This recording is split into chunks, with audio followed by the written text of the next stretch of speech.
Jesse, how have you been? I've been... Great, I'm back, and you're fired. Hello all, no need to run. Your fates have already been sealed. You're safe. Oh my God. You're safe, for now. Hello, nice to see you. Who's your best client? Jesus. I represent John and Kate Pussate. Where are you, Davies?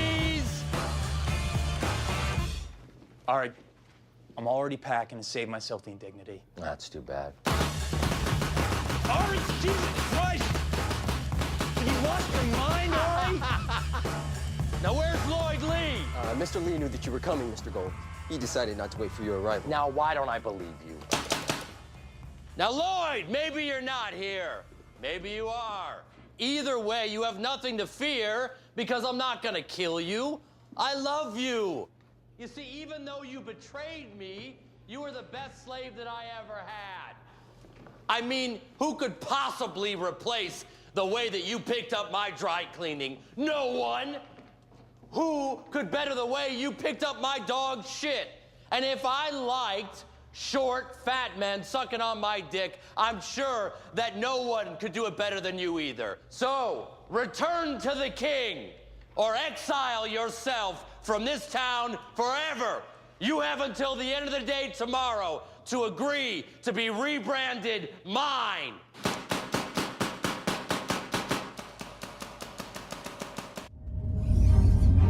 A long time ago, in a galaxy far, far away.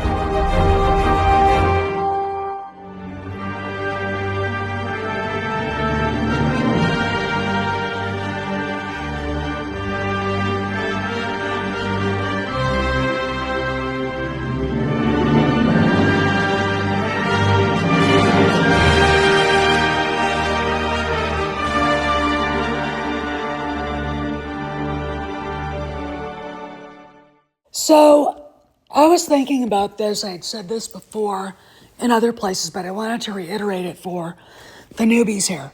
When Jon Favreau, according to Sparrow, was basically meeting with the suits saying they had to change Galaxy's Edge and they were complaining about the money and that Star Wars wasn't a profitable franchise right now, it kind of hit me over the head that what I'd been saying about the way Kathleen Kennedy had allowed Lucasfilm to be run was true. And John was right. You have to spend money to make money.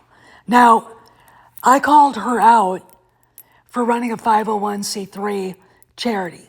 Okay, these are organizations like the one that I worked for, the Leadership Institute. I basically helped kids who wanted to come to DC and other people get jobs on Capitol Hill with conservative congressmen and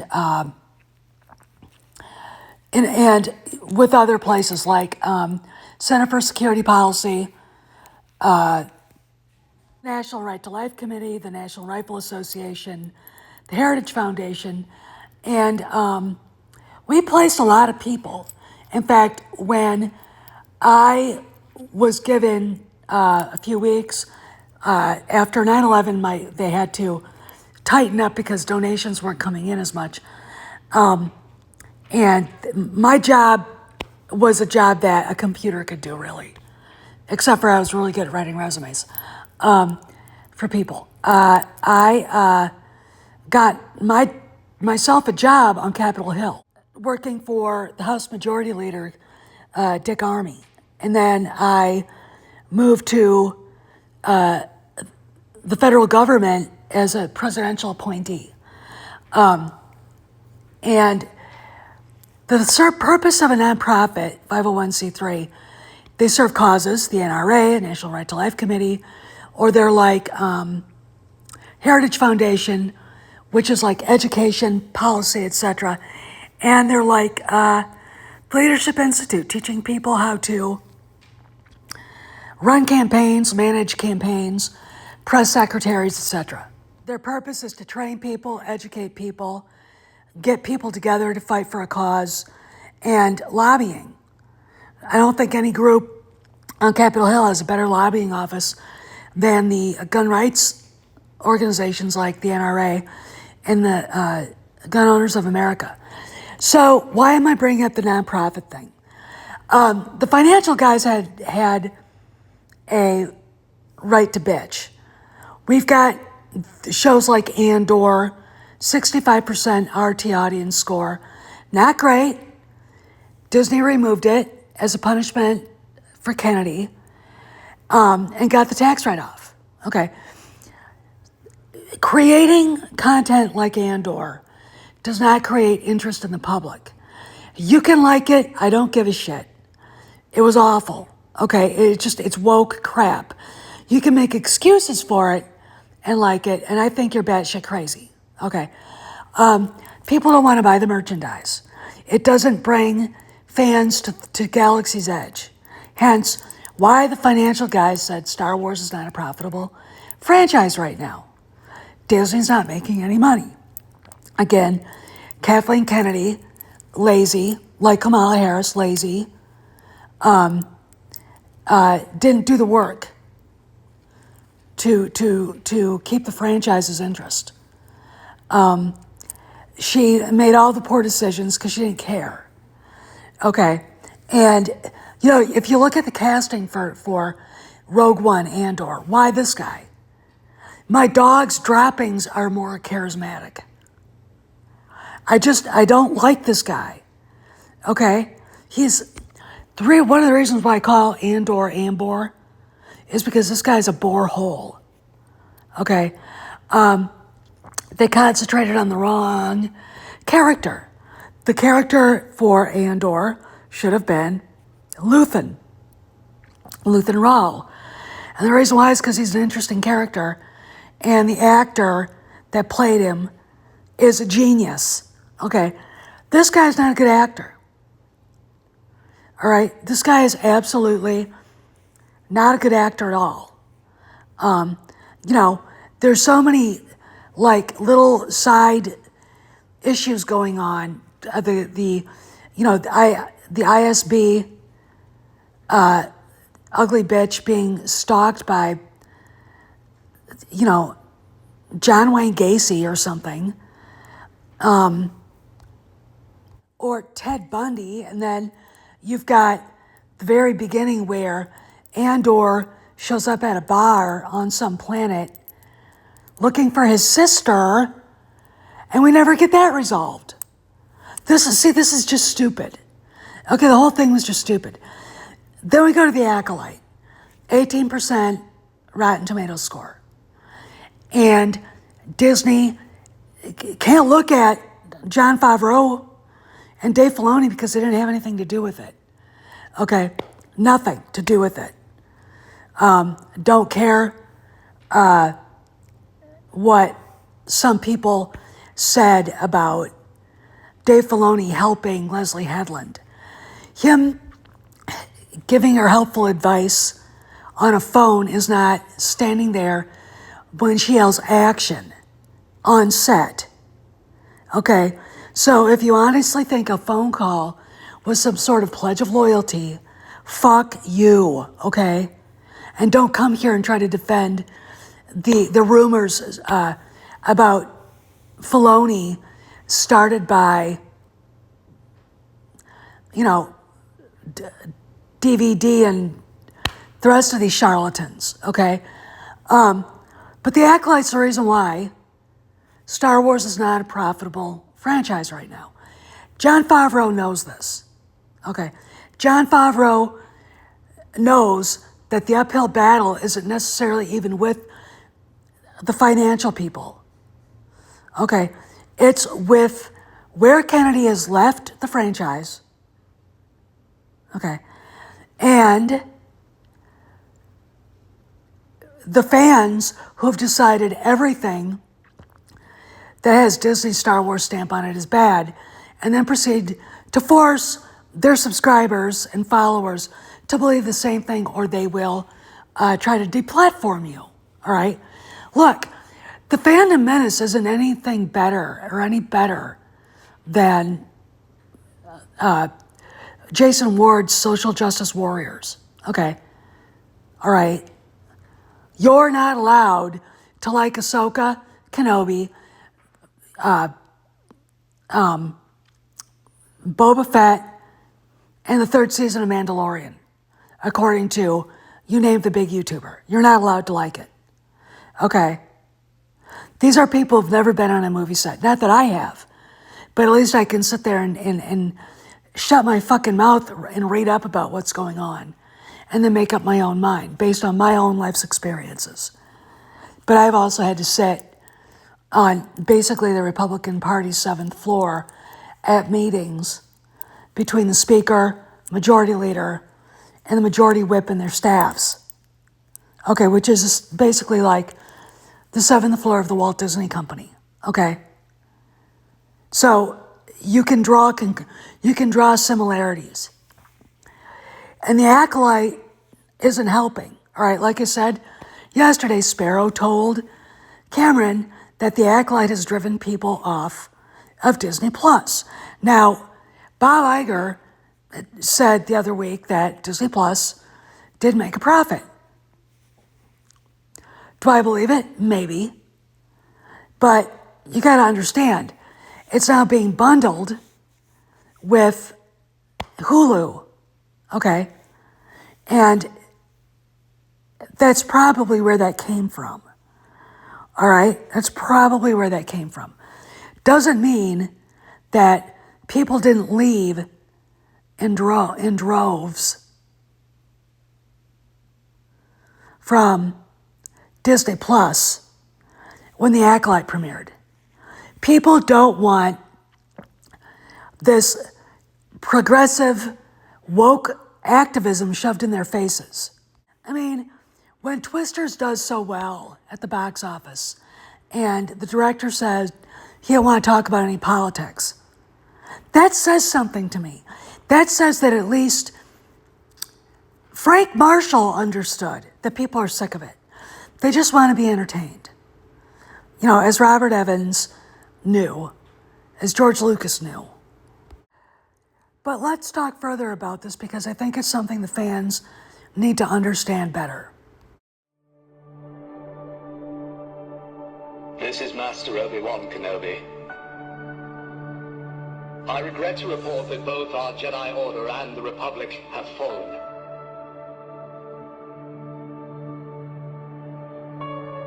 With the dark shadow of the Empire rising to take their place.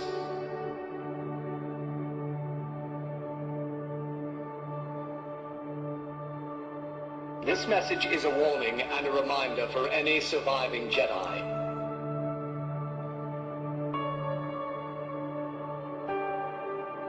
Trust in the Force. Do not return to the temple. That time has passed.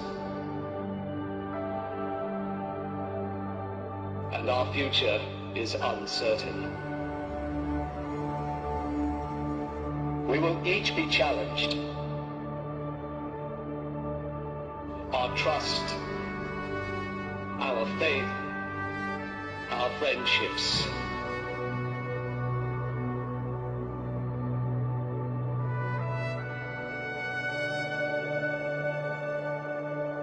But we must persevere.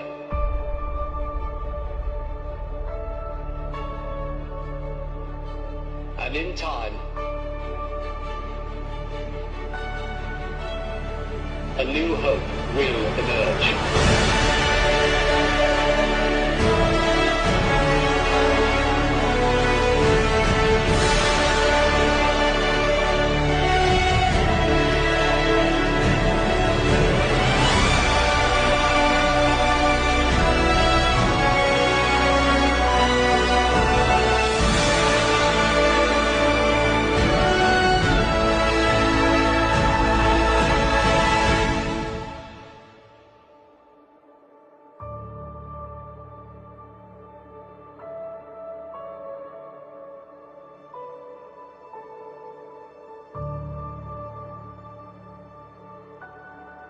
May the Force be with you, always.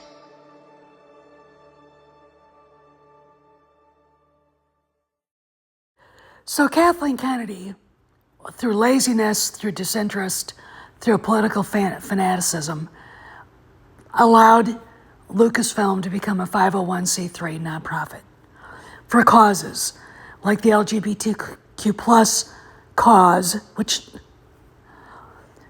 people are so sick of, I can't, okay?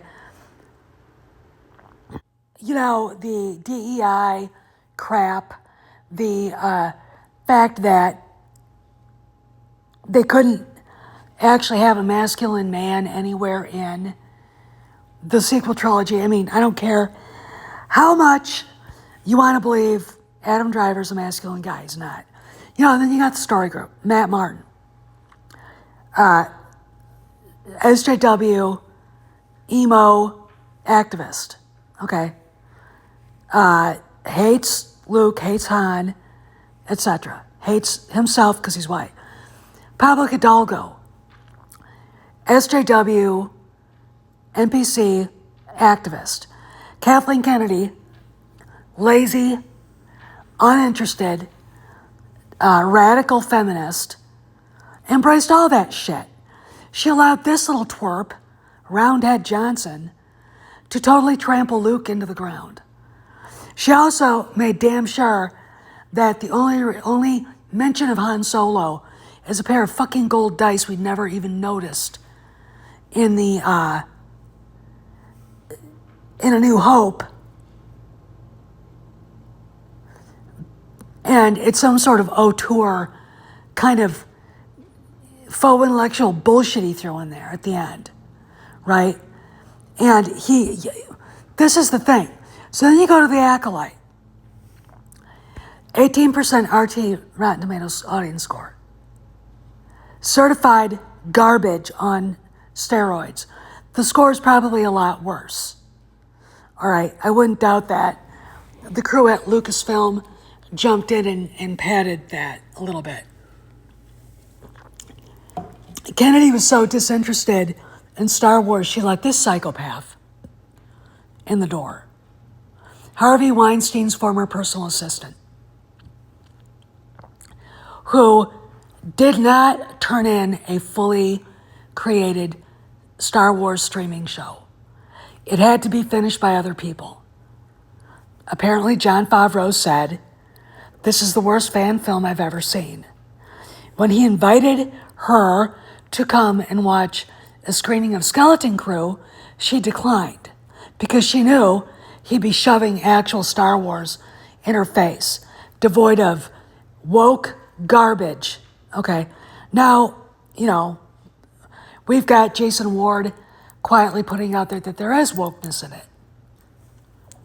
After he put out there that insiders at Lucasfilm weren't happy with it because there wasn't any woke stuff in it. This is the way they think. I mean, the only thing woke I can look at is Andor. Again, if you liked it, I don't care. It's trash. It's woke garbage. And it's not Star Wars.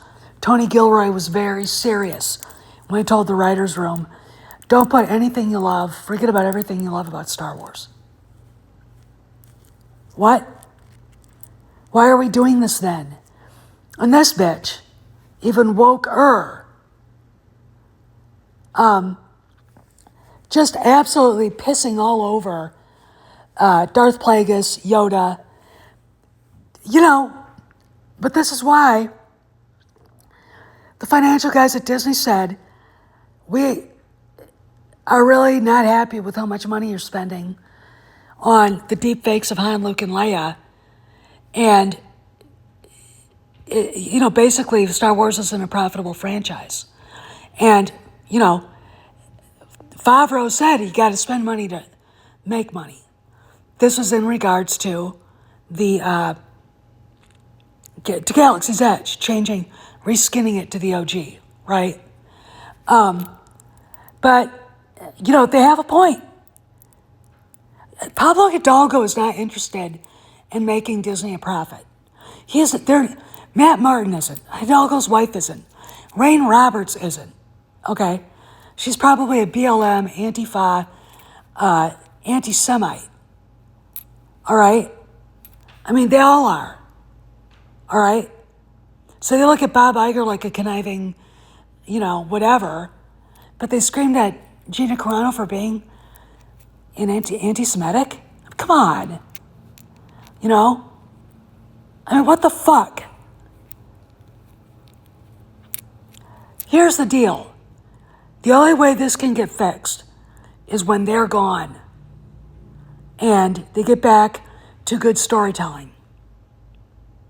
Jon Favreau's right. Then you can spend money to make money. This is Steph signing out. I'll see you around the galaxy. Lucasfilm is not a 501c3.